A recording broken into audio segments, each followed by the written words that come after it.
What's up, everyone? Welcome to the Bronx Pinstripes show. Scott, I want half my time back. I want half my time back from watching this. At least half my time back from watching this horrid two-game set. Oh, you're referencing the factor half off. I am. Gotcha. I could sit here on June 27th and tell you the sky is falling, that the pitching we saw in the first couple months of the season from the starters was never sustainable, that the bullpen was a mirage, and we knew that those names were not going to last and that things were going to fall down in that bullpen sooner than later.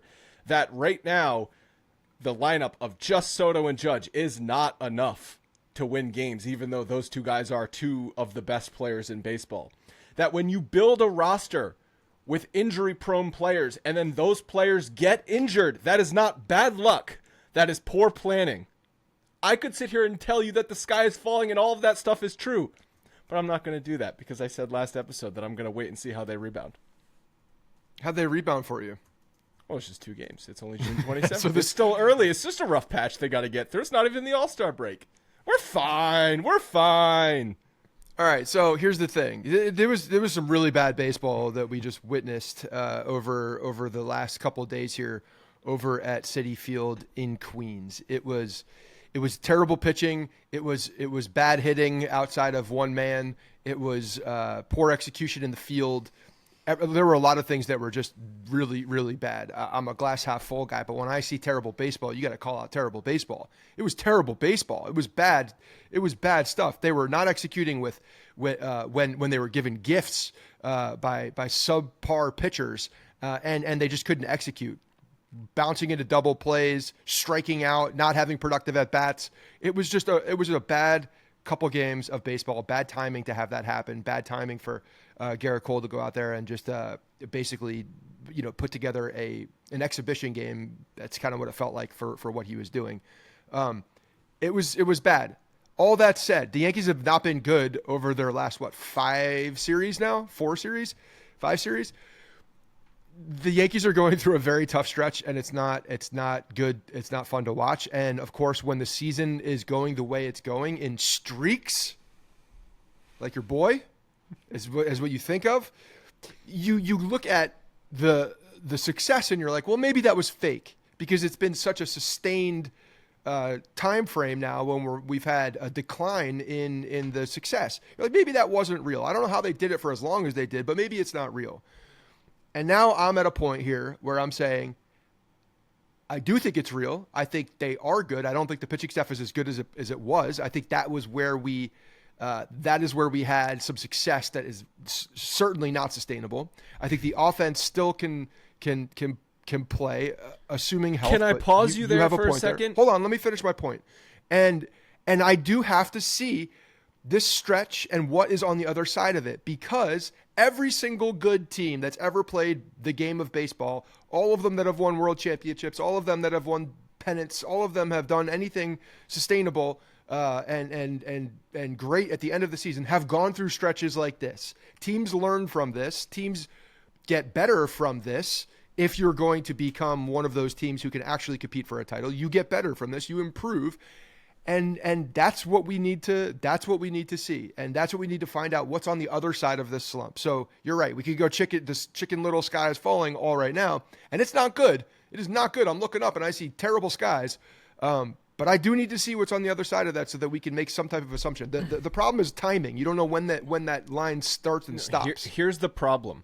4 through 9 in the lineup on both of these games, but Glaber was benched one of them. But 4 through 9 in the lineup on Tuesday. Glaber, Verdugo, Davis, LeMahieu, Jones, Trevino.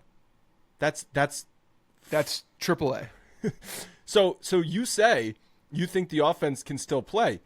Not with that 4 through 9 in the lineup. It can't. You can't just have 2 guys and Volpe sometimes. You can't have 2.5 players in a lineup out of 9 and expect to win games. No, I agree with you, but I'm also saying that I think Verdugo is better than he's been playing over the last 15, 20 games. I think he's been going through a rough counting stretch. On a rebound from him. Are you counting on anything from Glaber Torres? Did you see his pouty face in the dugout last night? Yeah, that looks like a man who has mentally given up.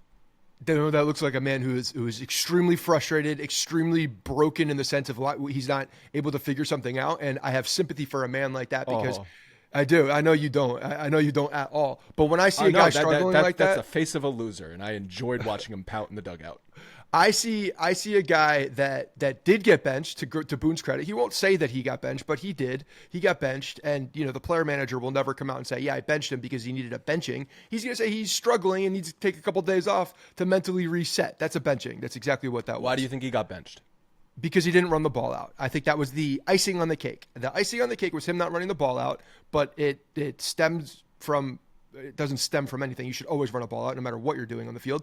But it was a opportunity for Boone to have him take a seat, even though he's not going to say that out loud. But that was, I think, the. But after the game on Tuesday, Boone said that he's dealing with the quad groin thing, so that's why he wasn't running. He's never going to say it. You know this, so I don't know why we're even bringing up. But then before Wednesday's game, when asked, he said that him not running did play a factor. Okay, I went back and he backed to off it. of him. I went back and listened to it. That's what he said.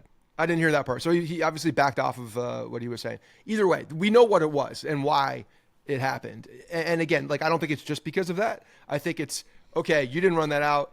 Oh, and by the way, you're struggling he's mightily. also terrible, but it's just you're hurting it's the team. Funny to me that Tuesday night he's good, quote, enough to be their cleanup, which is asinine. I mean, there's no good answer at cleanup, but especially Gleyber. That's just trying to mix things around and see if you can get better pitches. But then the next night he's benched. So you go from, okay, Gleyber, we really need you to turn things around because Stanton's on the IL now, and we really need someone behind Soto and Judge to step up. You're our guy. Yeah. We have faith in you. One game. Yeah, later, but what's faster? benched. Let me ask you a question. What's faster? Him going into the. What's potentially faster? Him struggling in a cleanup spot for multiple games, or just benching, get it over with, get the head reset. Should never have been hitting cleanup on Tuesday night. There's no one, like you said, there's no great option there at all right now. So I could argue that there's any single person that you put in that spot in this moment is bad. Trevino is their fourth best hitter right now. No, I mean, I would rather put Austin Wells. At least there's some pop in the bat. Okay, fine. Maybe. But even then. I'm not even being sarcastic. If you can't defend it, though. It's if you're bad. just literally going by the numbers, Trevino has been their currently healthy, their fourth most productive hitter. The other option is you try something more drastic and you sit him and see if you can get some type of a reset. I don't disagree with what he did. I think it's the right move. Sit him down for a few games. Make him think about it for a few games. Try to reset the guy needs – the Yankees need that guy to hit. The Yankees need that guy to field routine ground balls and be able to make plays. I think that's also part of why – not dog it down to first base because he's pouty. I was thinking about this.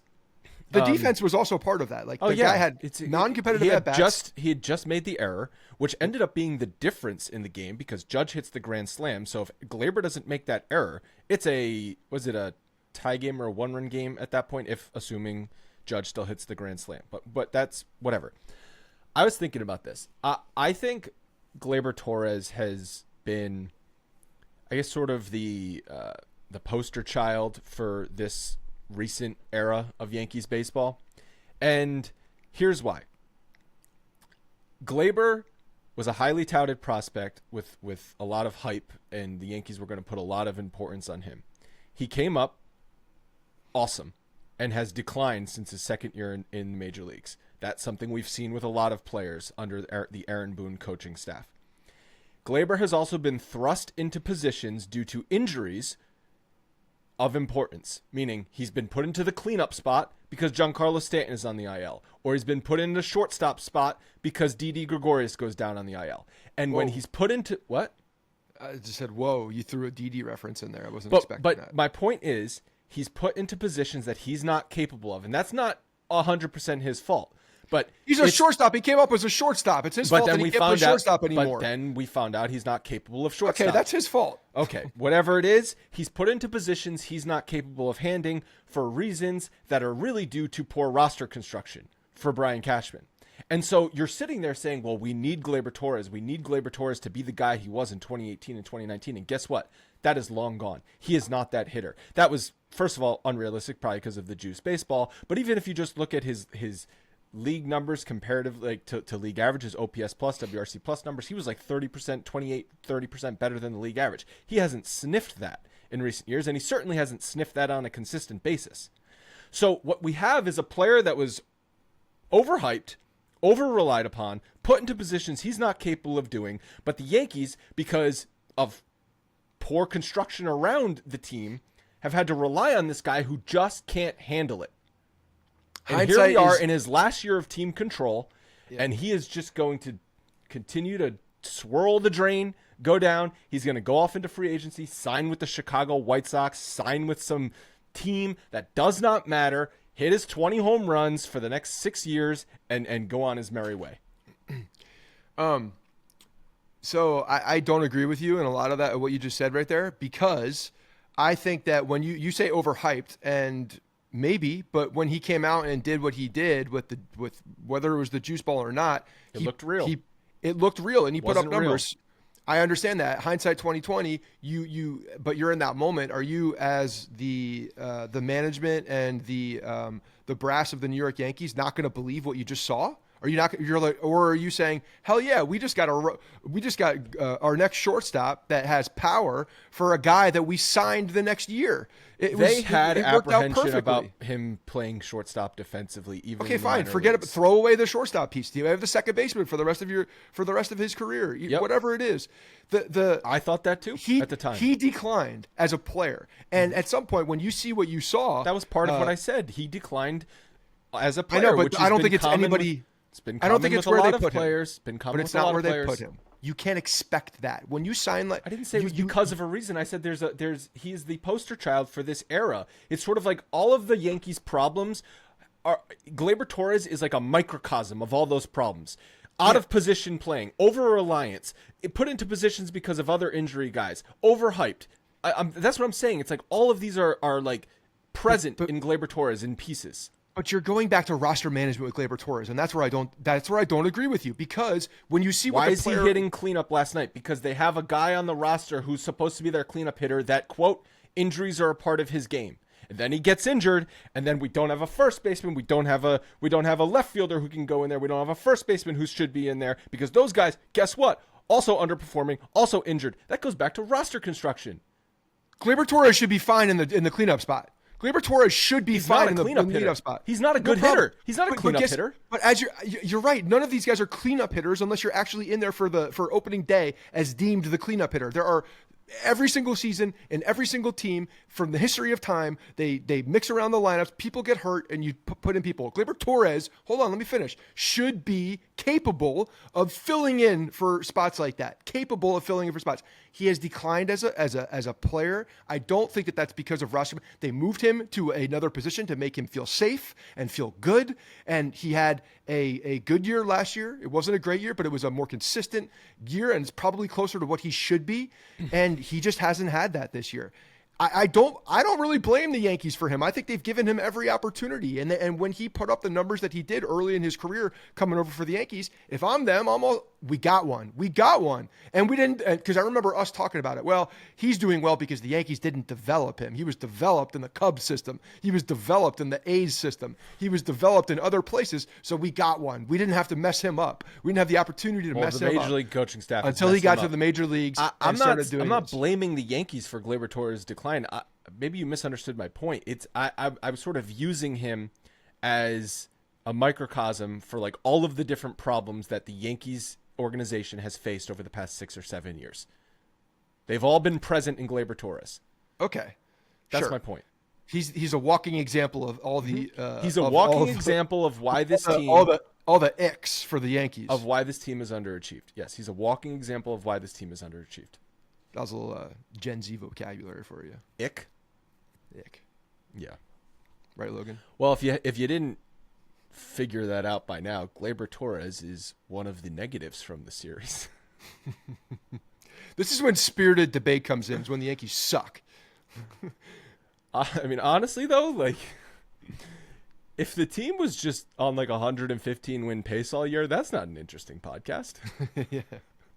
We need some adversity. If we were doing a podcast in 1998, I would have found ways to criticize the team. No, not September. In 1998. That September was tough. They had a bad September. Yeah, but you didn't have you didn't have everything that happened after 2004 to be cynical about. They didn't win in 1997. Should we just retroactively do a 99? You didn't know. Should that be what we do going forward? We watch every single 1998 game and do the podcast as if it's next year's podcast will actually be about. I want to start with Mattingly's last year, 1995. Oh, 1995. Yeah, but like we got to cut out some boring games, right? That's a good idea. Raise your hand if you want to listen to that. So, yeah, the benching of Gleyber Torres was absolutely warranted, and I think it was for a number of reasons, not hustling, the bad defense, the just general struggles. I don't know how long he's going to be benched for. I would guess at least another game or two. Boone mentioned multiple games, so the problem is, though, he needs to stick to that. It's But like those names I read, Gleyber, Verdugo, J.D. Davis, DJ LeMahieu, Jones, like none of these guys are hitting. They went a combined 1 for 20 in that Tuesday game. Yeah, and that was LeMahieu's single. And right? they come up in the first inning, bases loaded, strikeout. Just completely demoralizing. Yeah. Verdugo, I think, got a hit late in the game yesterday. I don't know. No, but I'm saying Verdugo ended up getting 2 hits yesterday, but like. The top 3 guys get on Tuesday. Bases juiced, no outs, and it's just wah wah. And just bad at bats, real bad at bats. You can't have that when you have the guys on, especially against Peterson. And there's no reason why this man should be coming out there and shutting the Yankees down. Any of these pitchers, Manaea, none of these guys should be shutting the Yankees down. There's just no reason for it. And it's poor execution. It's really poor execution, and you're right. It's a lack of talent right now after the first 3 hitters of on the team. They need DJ LeMahieu to start hitting like yesterday. I mean, at what point are we saying that's not going to happen? Yeah, I don't know. We're getting close, right? I don't know the answer to that. The answer to that. Are we at least getting close? I think we're getting close. I think June needs to have a really good July. For numbers to be, and then Verdugo needs to in there. You're saying Verdugo needs to snap out of it. And I don't know can we pull numbers from when he had the kid? Like, are we looking at a? Are we looking when did at he have like the kid? Stressed out. I think he had a decent May for being on the road. I think he had a decent May. I had an honorable mention of Alex Verdugo as a negative. His slash line is down to 247, 306, 399. At the start of the month, it was 266, 322, 440. His OPS plus is now at 98, which is 2% worse than league average. And again, like he came into the Yankees as a career, I think 103 or 104 OPS player, so a bit above league average. So honestly, going into the year, I was expecting about league average offense and good defense from him. But what we got in the first 6 weeks of the season was above average offense. He was at like a 115, 118 OPS plus, and you're like, wow, contract year for him. He seems motivated. He seems to be happy on this team. He's talking about how he's having the most fun he's ever had in baseball, and he's playing good defense, and he's getting clutch hits. Like, maybe we've got a real, like, valuable player here. Then he gets moved up into the cleanup spot, into the number 5 spot because he's hot. And then 6 weeks after that, here we are, and he's been in basically a slump for that entire time. And I know you can't take away hits, but literally take away that Friday night Boston game, and what has he done this month? Yeah, no, he hasn't done. He's been bad. He's bounced into double plays. He's 2 double plays last night. Yeah, not good. They need again, like if this is a prolonged slump, he needs to come out of it. It's him and LeMahieu are pivotal players in the 2 there. And you know what would be nice? What would be nice is if Austin Wells could get the bat off of his shoulder and actually hit like we thought we were getting as far as an offensive player. But he hit that home run in Kansas City, right? And, okay. And people but that? Like at that point, a month ago. No, it wasn't a month ago, was it? It was like 2 weeks ago. I don't know. It seems like it. And I'm sorry for the F-bomb. A couple people have called out the F-bombs. I try not to, but sometimes they have in the emails. No, not emails. So other places I've seen it, and they're warranted. Kids are listening. I get it. How many kids are listening to this podcast? Some kids are listening. Okay, it's fine. I'll be better. What do you want to say instead of? George is getting very angry. What word should we say instead of F? UCK. Nothing. It has to. It just comes out of my brain. I don't think come about up with a code. We come up with a word. I won't say the code word. Frankfurter? It won't come out naturally. I will never say that. I will never say it. I just have to avoid an F-bomb. It's fine. 237, Maybe 648. I'll avoid it. Since becoming a dad on May 2nd, 237, 648 OPS for Verdugo. Can you, Logan? Can you go back and check the same statistic for one Gleyber Torres, please? And we're just going to blame everything on kids today. I'm fine with that. You got excited when I said that. Actually, your eyes lit up. Let's talk about that. My life has been ruined. Just kidding. I love you. I love you, Harrison. Love you, Lucy. You guys are the best. Listen. They don't listen to the show. Well, I thought you said kids listen to the show. Your kids don't listen to the show. No, your wife doesn't listen to the show. My wife doesn't listen to the show. My wife has not listened to the show since ever? the first year we started dating, where she was trying to impress She's me. like, oh, I just want to hear his voice. Like, nails on a chalkboard. Oh, jeez. No. I'm sorry. Let me. Gleyber, since he became a dad, Gleyber that was like became 2 years ago, wasn't it? I know, and I want to see what those numbers are. Well, while Logan looks that up, this episode is brought to you by Doer Jeans. My favorite pair of jeans by far are my Doer jeans. They're versatile. I can dress them up or dress them down. They're so comfortable that sometimes I forget that I'm even wearing jeans, and they fit great. It has been ruthlessly hot in the Northeast the past few, probably past week.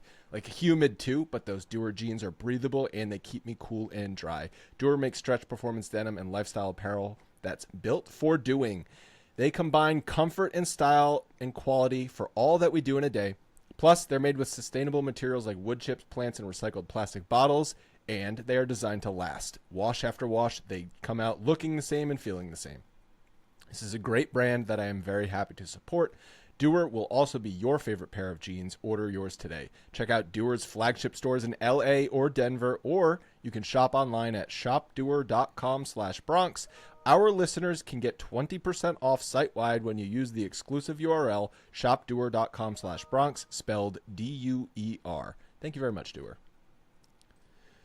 All right, let's talk about Cole. You briefly mentioned him. His velocity was down. Well, his velocity was fine, and then it was long down. first inning. Also, I did not appreciate him complaining about pitches that were legitimately half a foot off the plate. Like, these were not borderline pitches. When he was barking at the ump, Yesh went back and showed it, and Michael K didn't say, hey, that's not even close, but he alluded to it. It was like 5 or 6 inches off the plate.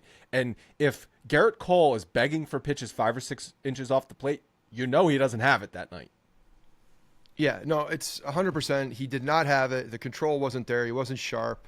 And from what he said after the game is that he was taking velocity off. So it was not. No, I know. I wasn't saying this for a cause for concern. Well, I was concerned. I think we were all concerned when we see a dip, and you see it pretty dramatically going up to 97, and then you see a chart that has a drastic dip down to 94 and then stays around 94. Well, after the game, he said he compared it to driving a car. Sometimes there's too much clutch or too little clutch, and you can slip out of gear, were his words. The fact of the matter is he's still rehabbing, but he's doing that at the major league level. And we talked about why it's waste. Not even rehabbing at this point anymore. It's just it's building up. It's a spring training. He's going through spring training. Yeah. Imagine this start is like his March 19th start. Okay, right. And we talked about why waste 80 bullets of his in Scranton or whatever. And while that's true, the flip side is this. Yeah.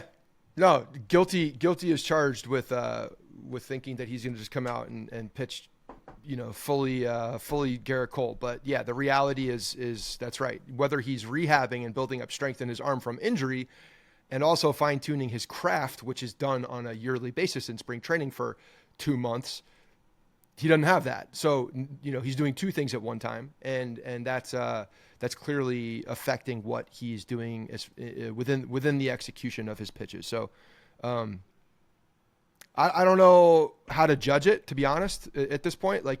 I guess we have to just wait it out and see how he progresses each time. As long as he feels healthy, I guess I'm okay with what's going on at this point. I mean, obviously I want the result to be better, but at the same time, I just need him to be, I think we all just need him to stay healthy and be healthy and work up to Garrett Cole so that, in July, call it All-Star break time, he's looking a lot more like himself. And we have a second half run with Garrett Cole at his best. At the end of the day, that's what they need. Of course. And right now, with injuries, other guys in the rotation injured, it's not like you're like, oh, I would rather have that guy pitching. So, Yeah, you go into AAA and you find a guy and you pick him up, and then are you going to get anything better than Garrett Cole? No.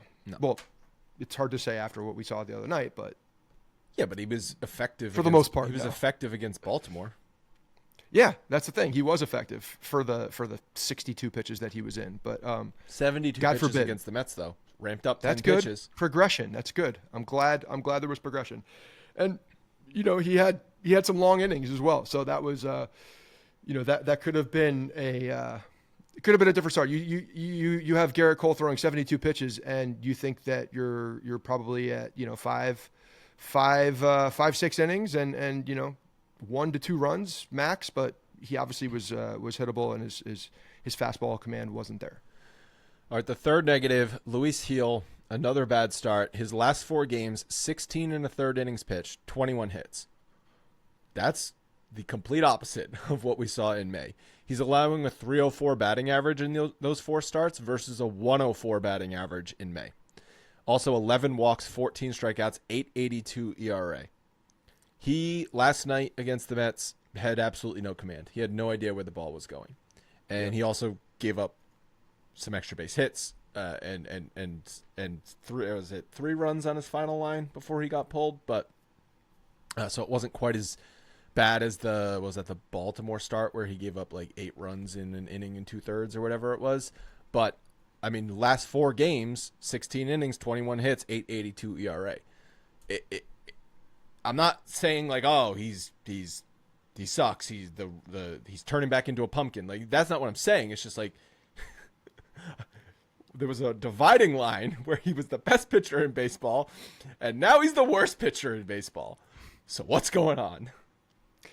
Yeah, there's clearly something happening with him. I gotta believe it's mechanical, because right now what you're seeing is a guy that is going back to what his Achilles heel had been as a developmental prospect, is control.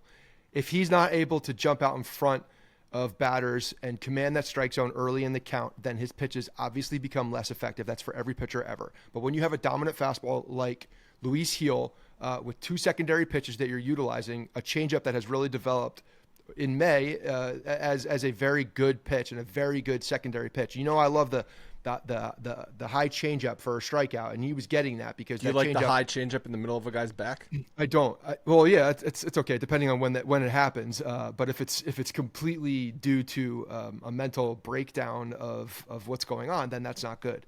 So mechanically, something's got to be going on with the way that he's executing his pitches.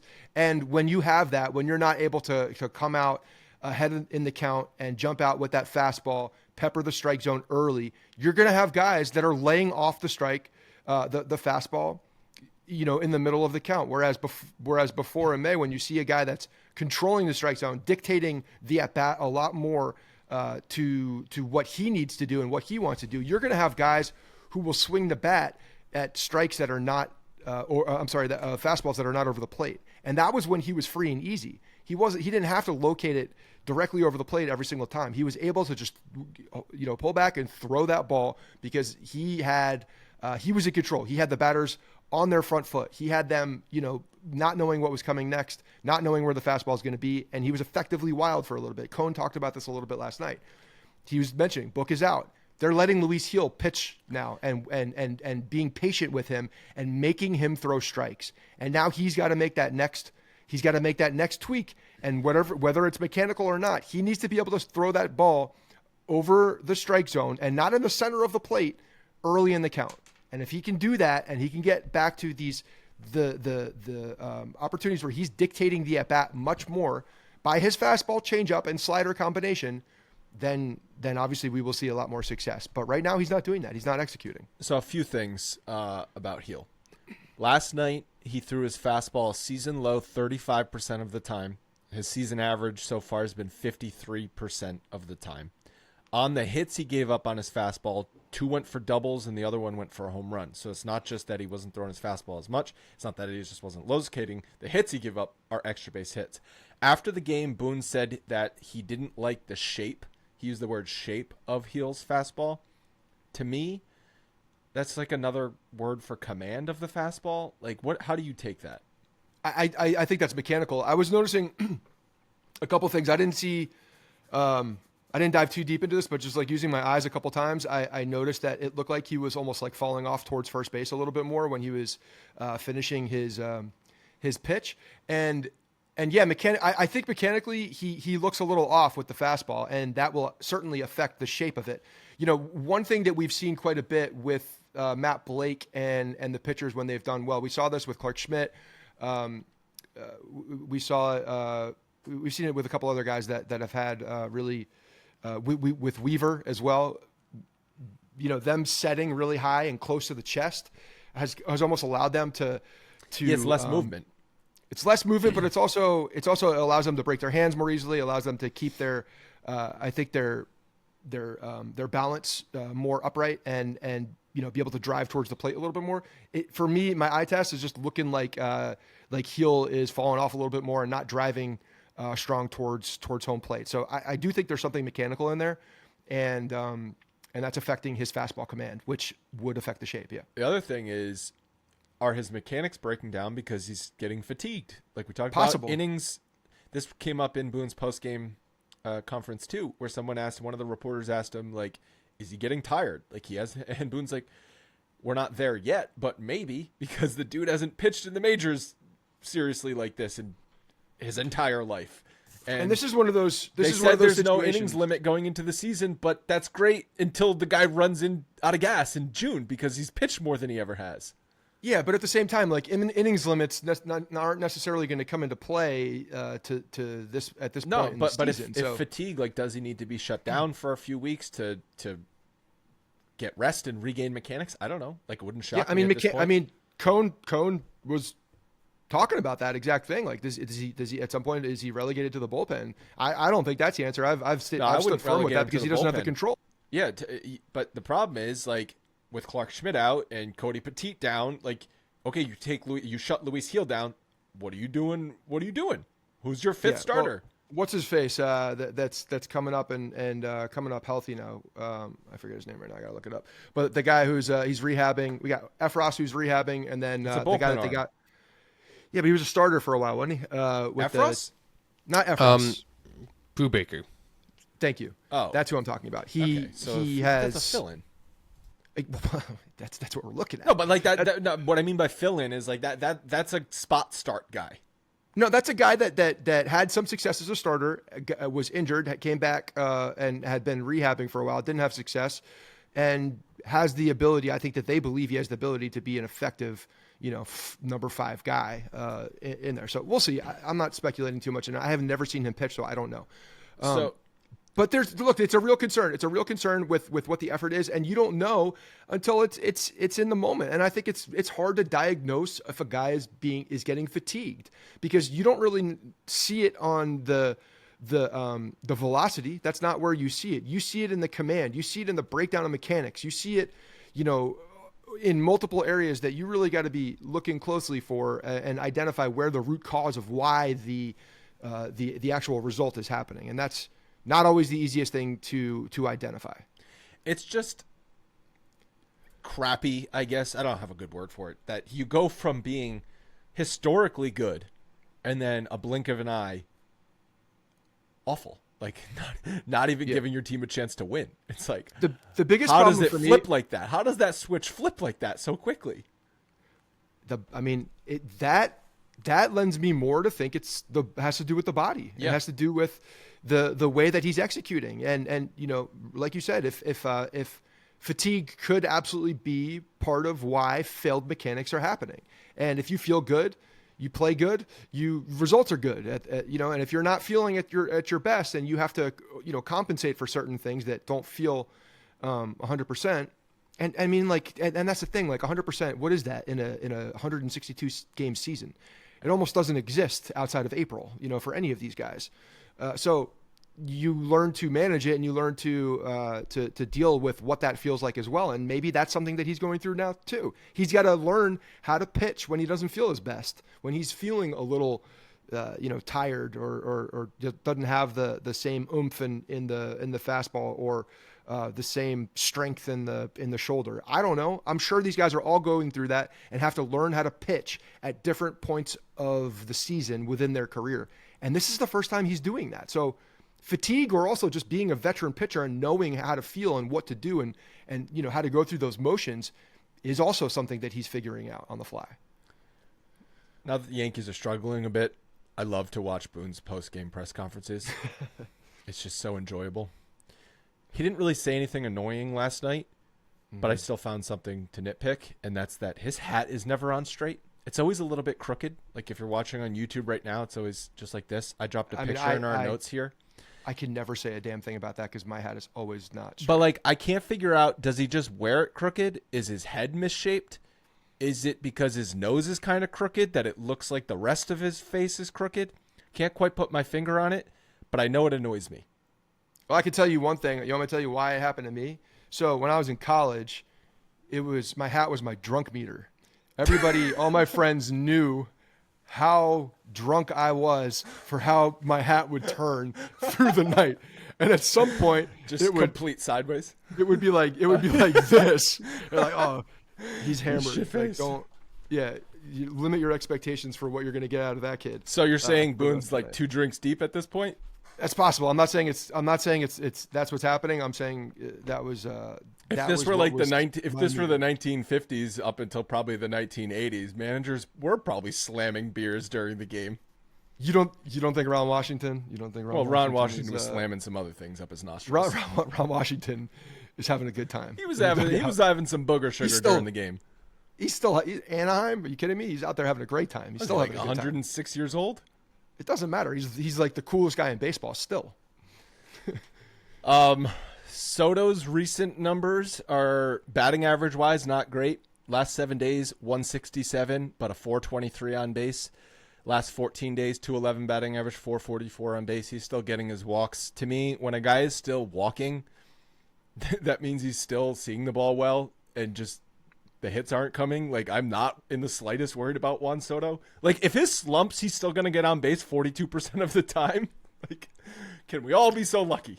Well, here's the thing with that. You could let me go on the other side of that and to throw some shade on Juan Soto for a minute, because why not? There's nothing else to do. First of all, the Yankees need him to hit, and that's the difference between him and everybody else in the lineup. If he's not hitting, it's a much worse impact on the lineup. And he's getting on base as Judge, and Judge is hitting home runs. So yes, you're right, absolutely. And again, like this is me trying to find something. I will say this: he is walking, but is that because that he's not getting pitches over the plate either, and he's who in their right mind right now would pitch around Juan Soto to pitch to Aaron Judge? I get it, but you got to pick your poison on either one of them. It's not like either I would walk both of them. It's not like a great option, and that's happening too. When Judge hit the grand slam, what was it, a 7-run game or a 6-run game at that point? The Mets should have walked Judge. I'm not kidding. Yeah, I know, and gone for Glaber. Glaber was on deck. 100%. They should have given Judge the Bonds treatment and walked him with the bases loaded and make the next guy beat me. If Glaber Torres hits a grand slam against me, that's on me. Okay? But I'm not going to let Aaron Judge hit a grand slam against me. Yeah, no, you're absolutely right. Basically, in this lineup, if you don't pitch to those two guys, you're good. Look what happened in the first inning on Tuesday night. Right. They walked everybody. All escaped. 3 of them got on base, and then he struck out 3 guys in a row with the bases loaded. So the book is out for the Yankees right now in the way that their lineup is constructed, because they don't have talent right now after the 3rd spot. And because of that, if I'm the opposing pitcher, I'm not letting the first 3 guys sniff a goddamn thing. Maybe I go after Volpe in the first inning to see what happens if I can get it out. But otherwise, no, I'm not pitching to Soto, and no, I'm not pitching to Judge. And if you're not pitching to those guys, if you're not pitching to Soto specifically, and he's outside the zone, he's going to stretch the zone a little bit, because he's going to get a little bit more antsy. He wants to hit, and he struck out yesterday with a ball that was out of the strike zone, because I think he's pressing a little bit so that he can be more productive. Like, it's not like he wants to walk this many times when he's struggling with production as well. The guy wants to hit. He's a hitter. Yeah. So I think we're seeing a bit of a slump, but also the pitcher's taking advantage of it too. Well, the number one and the only positive from the 2 games against the Mets are Aaron Judge. 2 homers, 7 RBIs. His June numbers are silly. 403 batting average, 517 on base, 917 slugging, 1400 OPS, 10 homers, 32 RBIs. He's got a 217 OPS plus this year, meaning he's more than twice as good as a league average player. 30 homers so far, on pace for 60, like on the nose, on pace for 60 home runs. But he's also on the same pace where he hit 62. Oh, he is. Okay, I didn't see that. Yeah, from last night, he's on the pace for 62 now. Meaning in like 30. games played or something like that? Yeah, whatever the pace from what it was 2 years ago. And like honestly, if you look back at his pre-injury last year, he was also on like a 55 home run pace. So he's basically been on a 55, 60 home run pace for spanning 3 seasons, which is Dude, insane. the guy's been ridiculous. I mean, you can't make a mistake to this man. You just cannot. He covers so much of the plate and outside of the plate that you can't. As a pitcher, there's not a lot of places that you can go with him. Like for real, he can reach everything. I would the four intentional walk. Take your pass, bud. And you know what else? He's starting to get a different mentality about being hit too. I don't know if you noticed this when he was hit. Well, now he's got the armor. He got night. hit on the hand, then he got the armor glove. Yep, and he got hit on. I think it was the elbow. But pad, he's always the Bonds worn a pad there, though. No, I know. My point is his mannerisms after he got hit. Oh. There was some eyes being shot back at the pitcher's mound. Like, yeah, and I appreciate that. I feel like he's getting he understands that he's one of 2 people in the lineup right now that are productive. And if you hit him, whether it's intentional or not, walking, hitting, even if no matter where it is, like you're taking the bat out of the Yankees' hands. Do you remember when Cole brushed back Alonso and Alonso fell down? Alonso also fell like a fat guy, which I found funny. First of all, that ball was not even that far. No, it was just kind of up. But like Alonso, like I like Alonso. He's a goober, but like he's a big goober. I know you have to be athletic to be a professional baseball player, but like not athletic in the sense of like graceful. He's not graceful. So like when he fell back, he just like stumbled like a fat guy would fall down. He's a big dumb animal. When you see someone like Judge, who's pure athleticism, get out of the way and fall, like he falls gracefully. Alonso belly flopped, okay, and it made me laugh. That's all. It made me laugh. Yeah, and he lost balance too because the So ball wasn't. lost balance. It was he's dramatic in the way that he Oh, does. he tripped over himself. He did. So also on Aaron Judge, Phil Hughes last night from the rafters on Twitter, call Aaron Judge Patrick Mahomes with how good he is down 7. Why are we doing this? 9:30 p.m. Phil Hughes tweeting from his San up? Diego pad. You up, Phil? What? Why is Phil Hughes? He's been doing this for years. He just shade. No, I know he's tweets been the doing Yankees. this, but I shade towards Aaron Judge when he's on pace to hit 62 home runs again. So what I did look doing? up. I mean, it's a funny tweet. Credit where credit is due. That's a funny tweet. But Judge's numbers now in all leverage situations are off the charts. Like high leverage, medium leverage, low leverage. That's crushing exactly the what ball. I said. I said it to you guys. When I saw that in there, I'm like, okay, the man has hit 30 home runs in June. I'm pretty sure he's hitting these home runs in every opportunity, in every situation. No, you can't just look at the when they're down 9-2 or 7-2, whatever what it was, and then he hit a home run. Well, yeah, he just does it when he's at bat. This week they've been down, so he's hitting home runs. They're down. Do you know what the sad thing is? Phil Hughes is the best pitcher the Yankees drafted and developed in this century. Think about how freaking sad that is. And he was dicked around too. He didn't suck by any means. He had a successful major league career, and he contributed to the Yankees' 2009 championship pitching out of the bullpen. He made an all-star game in 2010 as a starting pitcher. He lost that all-star game. Girardi brought him in a key spot. He gave up that game, and then he sucked as a pitcher after he coughed up the all-star game.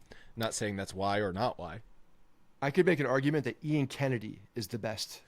Well, I thought about that. Has ever been. Ian Kennedy probably had the most successful major league career because he turned himself into a very reliable reliever. And he was a good starting pitcher with Kansas City. He was effective. He was good.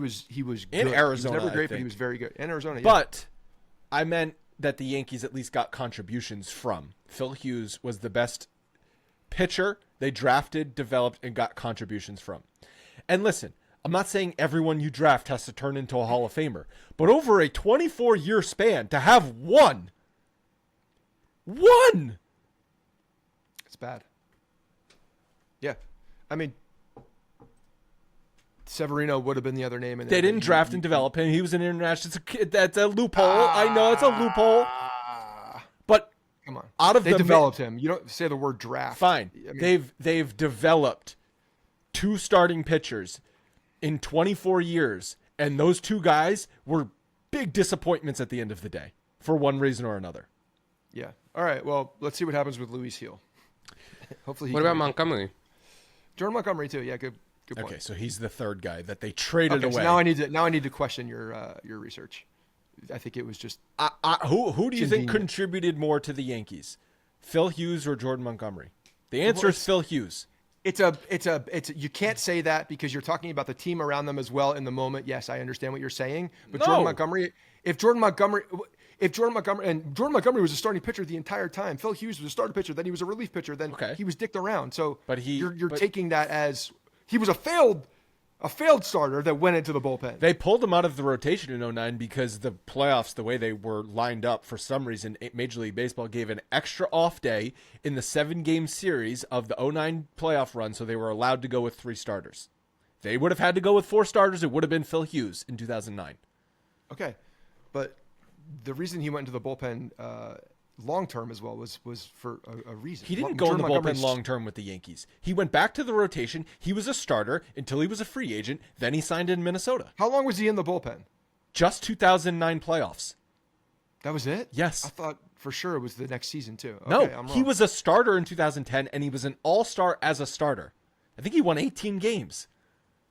All right, I gotta go brush up on my Phil Hughes history here. I thought he was a reliever for at least a year. He wasn't really a starter at all in 2009. He pitched in 51 games and only made 7 starts. Okay, so then he was. Wrong. But he was coming back. He was coming back from injury because he got injured. This is what's called gaslighting. Not But gaslighting. It's a bad memory. But then 2010, 11, 12, and 13, he made starter. Starter's workload. He was not good, but at all. Okay, I forgot about Jordan Montgomery because the Yankees gave up on Jordan Montgomery. Yes. All right. The number 2 positive from the Mets series was that it was only 2 games and they couldn't get swept in 3. Huh?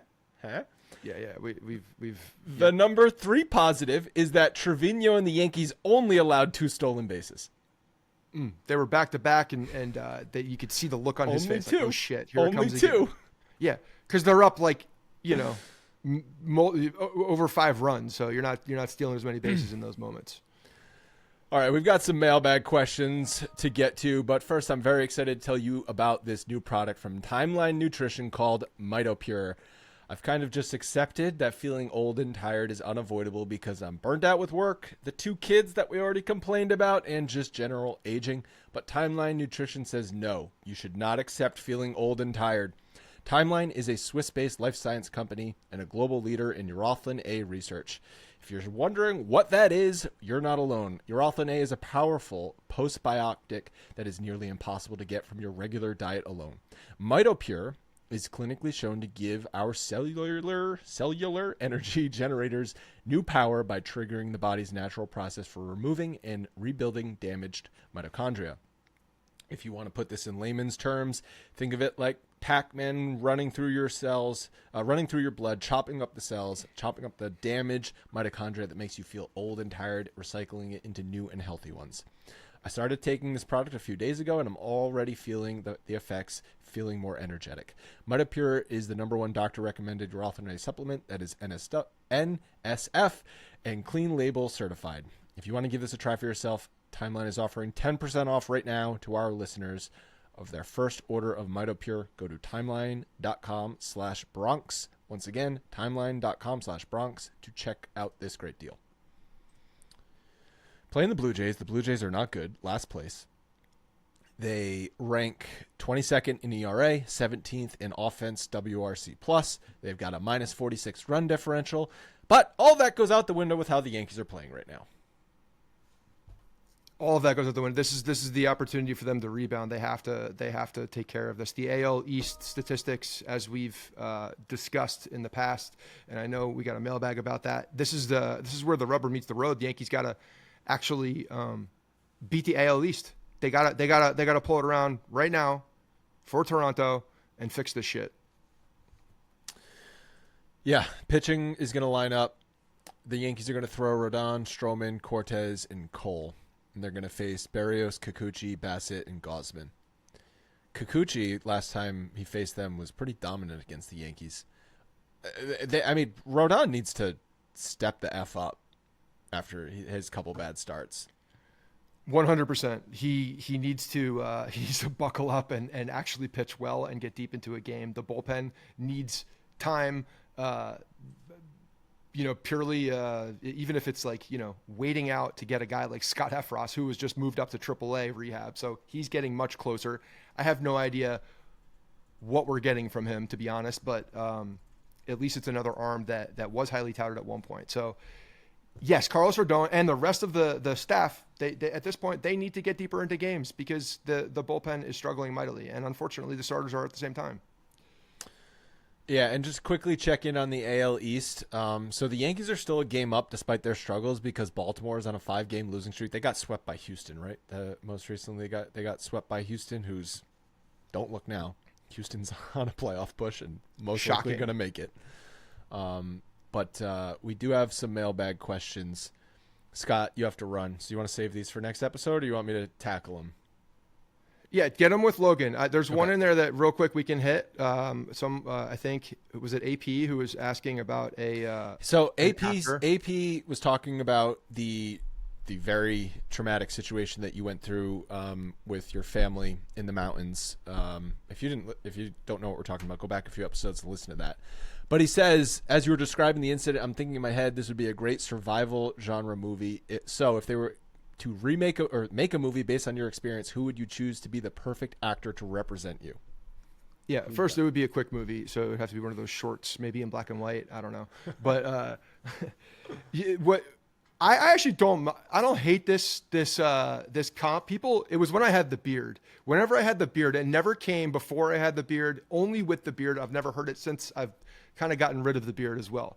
But Shia LaBeouf is the guy that everybody always goes to when I have the beard, every single time. And I get it. And you know what? I don't mind him. I think he's all right. I think he's a pretty good actor. He gets really he gets animated. He goes in there.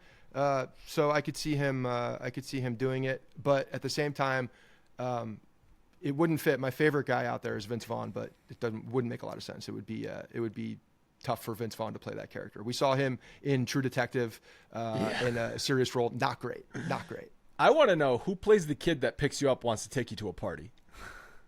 Oh, that kid is, I don't know. What did he look like? Was he? I don't remember. I wouldn't be able to pick him out of a lineup, to be honest. I literally just got shocked by an electric fence. I flagged down some random person, and I just didn't want to get like sawed up in a basement. So that's why I was trying to go to where people were. Yeah.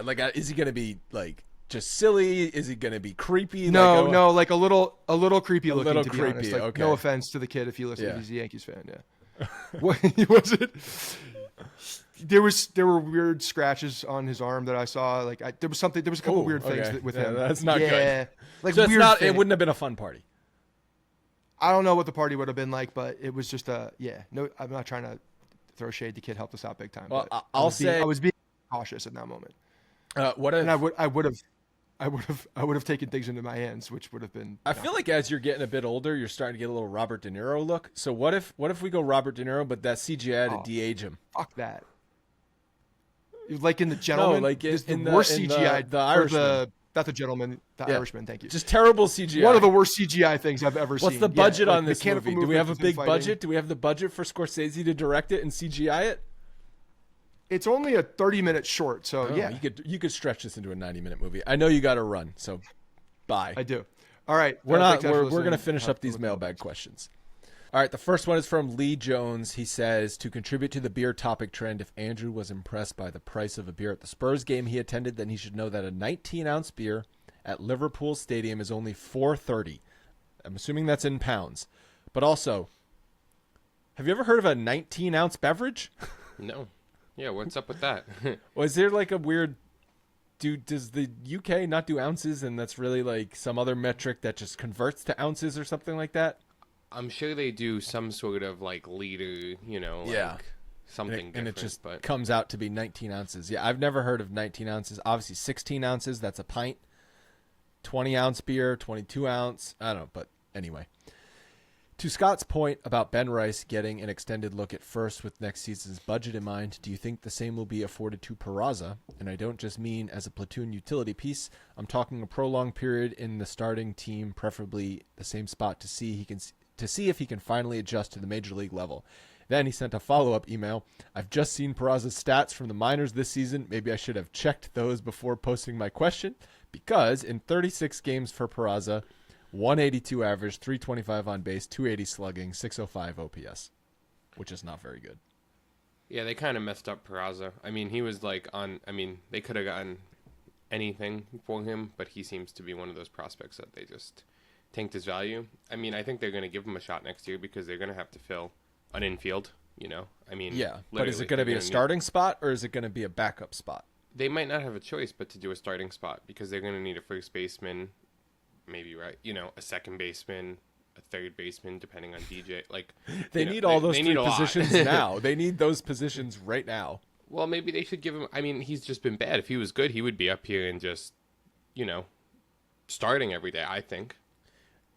Yeah, there's probably also a bit that Yankees community was overhyping him as a prospect, overvaluing him as a prospect, and that I don't think he was ever going to be like this. Like, he wasn't the centerpiece in that Luis Castillo trade talk. They tried to make him. But he wasn't. Like, Cincinnati was like, no, we want Volpe.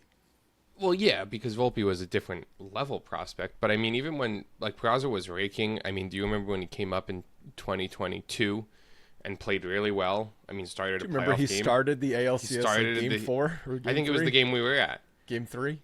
Yeah. And, they were doing whatever there, but he was good, and he was hitting. And he's a great defender, so. I agree, though. They've tanked any value, and the injury this year obviously didn't help. I don't know how much of that is playing a factor in his poor offense right now, but he was never going to be a good offensive major league player. Like, he was always going to be most likely a below-average bat, but a plus defender. Well, everybody, when they were coming up, was saying, oh, he's the better shortstop, but Volpe's going to be the better hitter. That and might even not be true. Okay, Jonathan Morton says, hey, Scott and Andrew, the Yankees have a sub-500 record against the AL East. How concerned are you guys about this? Seems like the AL East has the best teams in the AL this year, and the Yankees can't seem to beat them. That seems concerning come playoff time. Look forward to you hearing your thoughts. We've kind of touched on this recently. Like, they've lost both series to Baltimore. They lost their only series to Boston, and Boston's playing hot baseball right now. And they play Boston again, I believe, right after the 4th of July. Mm-hmm. They've played the teams that they've played. They completely demolished the AL Central throughout the month of May, and the interleague teams that they played throughout the month of May. And then they played LA. They lost that series. They played Boston, lost that series. Baltimore lost that series. So my problem is not specifically about the AL East. It's like the teams that are considered good, considered competitive, and going to be playoff teams, they have not played well against, and that definitely should be a concern. I mean, I'm just trying to scroll back to it. I mean, they swept the Giants. The Giants are a good-ish team. And then they won the series against the Padres. Like, I'm just going back. That's the beginning of June to the end of May. Just trying to see. I guess the Giants sweep. The Giants sweep on the road is good because I believe the Giants were hot coming into that series. Yeah. I was just trying to see. I mean, they split with Seattle. Like, you scroll back and it's like outside of AL Central teams, like, I mean, they've beaten the Astros this year. They beat the Rays a little bit, like, but they haven't beat a whole bunch. They haven't really been able to compete against the Orioles. They lost to the Braves. The Red Sox have been playing great baseball, lost to them. They lost to the Dodgers. Like, all the good teams. Like, they haven't checked any boxes in that, regard. And Baltimore's the biggest one there. And I think that's uncharacteristic. I mean, I always think even when the Yankees were not the best, they always kind of woke up and played better against the good teams. You don't remember, like, I feel like for the past few years it's always been like you just took 3, we just split with the Rays, or, took 2 out of 3 from the Rays, and then it's like you know, lose to the White Sox, and it's like, how does that happen? This year, we're like, oh, they're taking care of business. You know, they're beating the teams they should be beating, but they're not beating the other teams. Well, I think part of it is just the schedule in May also coincided when the pitching staff was next level and the offense. Judge was on a heater, Soto was playing well, and everything was clicking, and you were playing mediocre AL East teams. So of course you won. They are literally the 2022 Yankees. That should be a real fear for people, that this season is playing out eerily similar to that season. That team, you knew they had holes, but that team was good. That pitching pitched out of their mind. Remember, we talked about it, you know, in I guess it was May. And then they kind of like nosedived and played like under 500 baseball until like the middle of August. Yep. And you know, but they really, the hope of what could be different is they didn't really do anything to fix it that year. They said, oh, this is still a good team. What did they do at the deadline that year? I forget. Not a lot. Bullpen arms? It was like Efros, right? No, Efros that was Lou Trevino. Yeah, Efros, Lou Trevino. Well, you're looking at bullpen arms this deadline, like you have to. Yeah, I mean, I don't even know in 2022. Oh, that was the year they traded for Bader. Oh, right. Yep. Oh, no, Benintendi, Efros, Frankie Montas. Well, they also got Bader that year, right? No, Bader was the next year. No. So they got Efros. No, Bader was the end of 2022 because then he played the right. 2022 playoffs and then last year for the Yankees. Right. So they traded away Montgomery at the 2022 deadline. They acquired Benintendi, Efros, Trevino, Montas, and Bader. Bader, and then got rid of Joey Gallo and Montgomery. So I guess that's a decent amount. That's a lot of moves. Yeah, but you look back on that, and that's like... No, you look back on it, and you're like, those moves weren't good, but those were a lot of moves. And that kind of goes into James Greenspan's question. As the deadline approaches and the bullpen continues to suck, my question is, how aggressive should Cashman be in terms of trading prospects to acquire talent? We all want Miller from Oakland, but so does everyone else. He's going to be expensive. 2 years ago, we saw that Cashman felt Castillo was too expensive and opted for the cheaper Montas. We all know how that worked out. Since the Yankees are in first place and have, quote, earned the right to receive trade help, is this the year to pull out all stops and trade high-level talent to acquire the best available relievers? Scott and I mentioned this a couple episodes ago. Spencer Jones is the only elite prospect that they have that falls into that category of trade high-level talent. The rest of the guys are not high-level talent, assuming you're not trading Jason Dominguez. Yeah, no, you're right. I mean, but they always seem to get value. I mean, how many deadlines is it like, oh, you know, they got all this talent, but they didn't trade anybody of substance? I mean, go look at the people they traded in 2022. But you it's also not like they gave anything up. But you got the B-level players. Yes, but to answer this question, especially when it comes to relievers, they're not going to give anything up for relievers. Relievers don't want that. No, you're going to give up pitching lottery tickets. Right, and it's like they could also get guys that you weren't seeing and develop, like, and you know they have it'd be nice to get a name, but are they, like, is Mason Miller really, like, he looks the part, but they're not going to, I don't think they're going to give up Spencer Jones for Mason Miller. I don't think they're going to do that either. And I think that's definitely what Oakland's going to ask for. And also, if you're going to give up Spencer Jones with the way that this team is constructed, you need to go get a bat. And you need to go get an infielder. You need to go get a third baseman, corner infield, third baseman, good hitting infielder. Yeah. I mean, they should call Colorado and see what they want from Ryan McMahon. That's a solid move. And maybe there's a package where it's Spencer Jones returning a bullpen arm and a third baseman or something like that. Right. And I don't know, like, do they trade Spencer Jones saying, we're going to re-sign Soto, we have Dominguez, we have Judge, they could theoretically do it. I don't know if they will. Maybe they shouldn't. How many prospects really pan out? Yeah, we just talked about how they tanked Peraza's value and they missed any window to trade him for major league pieces. Mm-hmm. I think Spencer Jones still has time to and he's not doing great at AA, but he still has time to. He still has probably another season and a half, this half season and next year of high trade value. before his value starts to diminish.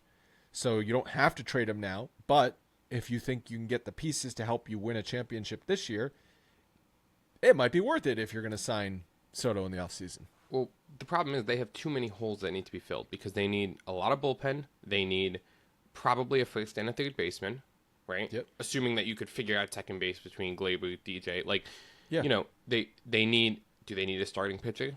Probably, if you're being honest. Yeah. You know, I mean, Clark Schmidt will come back and, you know, hopefully that's But some isn't, depth. I mean, Clark Schmidt's looking at September return, isn't he? Yeah, he's looking at August, September. So they need, you know, I mean, for the first time ever, they don't need outfield, but they need everything else. Kevin Sweeney says, I'm going to Philadelphia to see the Yankees play the Phillies on July 30th, my 50th birthday. What are the best birthday presents you have gotten? Probably addition by subtraction on Glaber. I guess he's talking about the benching. Bring up another kid or put Soto at second base. Happy 50th birthday in a couple weeks, Kevin. The best birthday gift I ever got. That's a good question. I don't know. It's not really a gift, but a couple years in a row for my birthday, I was actually traveling. 1 year for my birthday, I was in Israel. And then like a year or two later, I was in Europe traveling around my birthday. And then a couple years after that, I was in Italy. So there was like out of like a 6-year birthday span, like 3 of the years I was in pretty cool places. So those are all memorable birthday presents, I guess. Yeah, I mean, the past few years I've ended up not on my birthday because my birthday's a little bit earlier, but I end up going to spring training for my birthday. My parents usually take me. So that's a good, this that's year a I good won't. present. Yeah. Now my birthday, because I share it with Lucy, June 19th. It's Lucy's birthday and Dada too. So my birthday is just, it's non-existent anymore. Okay, last mailbag question from Eric Scheinkoff. Hello, Andrew and Scott. Can you do me a favor? I have a friend who overreacted and said Hill's magic may have run out. It's just one game. The Yankees might have won 2 of 3 against LA if Soto had been there. If Judge was not hit on the hand the other night, would have been one in the middle of the game. The team is good. I know there are flaws, but there's some things to fix. Overreacting takes the fun out of the game. Well, based on what we talked about with Hill earlier, I don't know if it's an overreaction or a proper reaction. Like I said earlier, I think it's alarming that he's been this bad after being so good. But I think for all the reasons we discussed, it's not like he truly sucks and that he's never going to be a good pitcher again. I think you're seeing a young pitcher who needs to fix some things. Yeah, he, you know what? He was kind of just dominating. We always kind of said with him, especially at the beginning of the season when he was kind of struggling a little, if he could just throw the ball in the zone, he's going to get people out. His stuff is good enough. And then now the scouting report's out. People know what he's going to do. His secondary stuff is still, it's good, but his command of it is not. His secondary stuff is good because his fastball is so good.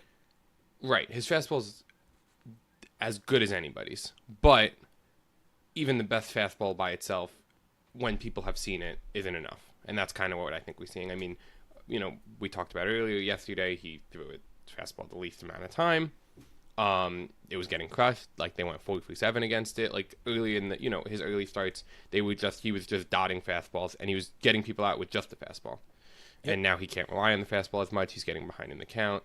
So it's kind of on him to make the adjustment. His stuff is still good enough, and he still has the tools to just, you know, tweak some things and be able to be good, I think. But even if you look at his numbers the second time he's seen teams, you know, this year, his second start isn't as, you know, his second start isn't as good just based on the fact that what they've teams seen him. has that been against? He faced the Rays twice, which the Rays was the outlier, if I remember correctly. He actually pitched better against them the second time. I'm pulling up his game log right now. I think he pitched against the Blue Jays twice already. He pitched Baltimore twice. Not good, right? The second start, obviously, was his worst start of the season. He's pitched against Tampa twice. Both were good starts. Second start was better, but not both pretty good. And Toronto twice. And when was his first start? Was in April. That was the game he walked 7. And his next time. No, that was the second time. That was the second game. Oh, he did. Yeah, he faced Toronto in early Back-to-back. April, back to back, and which is so he's still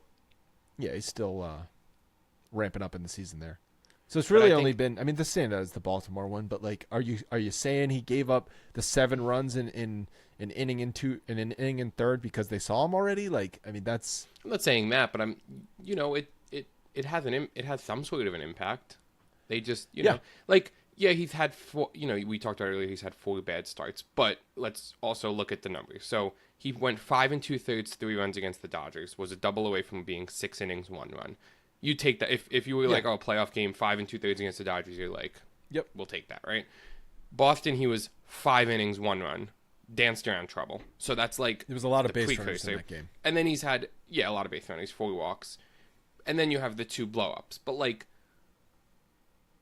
But look at the hits. Look at the amount of hits given up in the innings. Like that's like it was 21 hits in 13 or 16 innings or something like that. But you know what's also up again? His walks. When he was at his best, he was. I mean, when he pitched against the White Sox and struck out 14, he walked 1. Well, he walked 2. The White Sox are a glorified minor league lineup.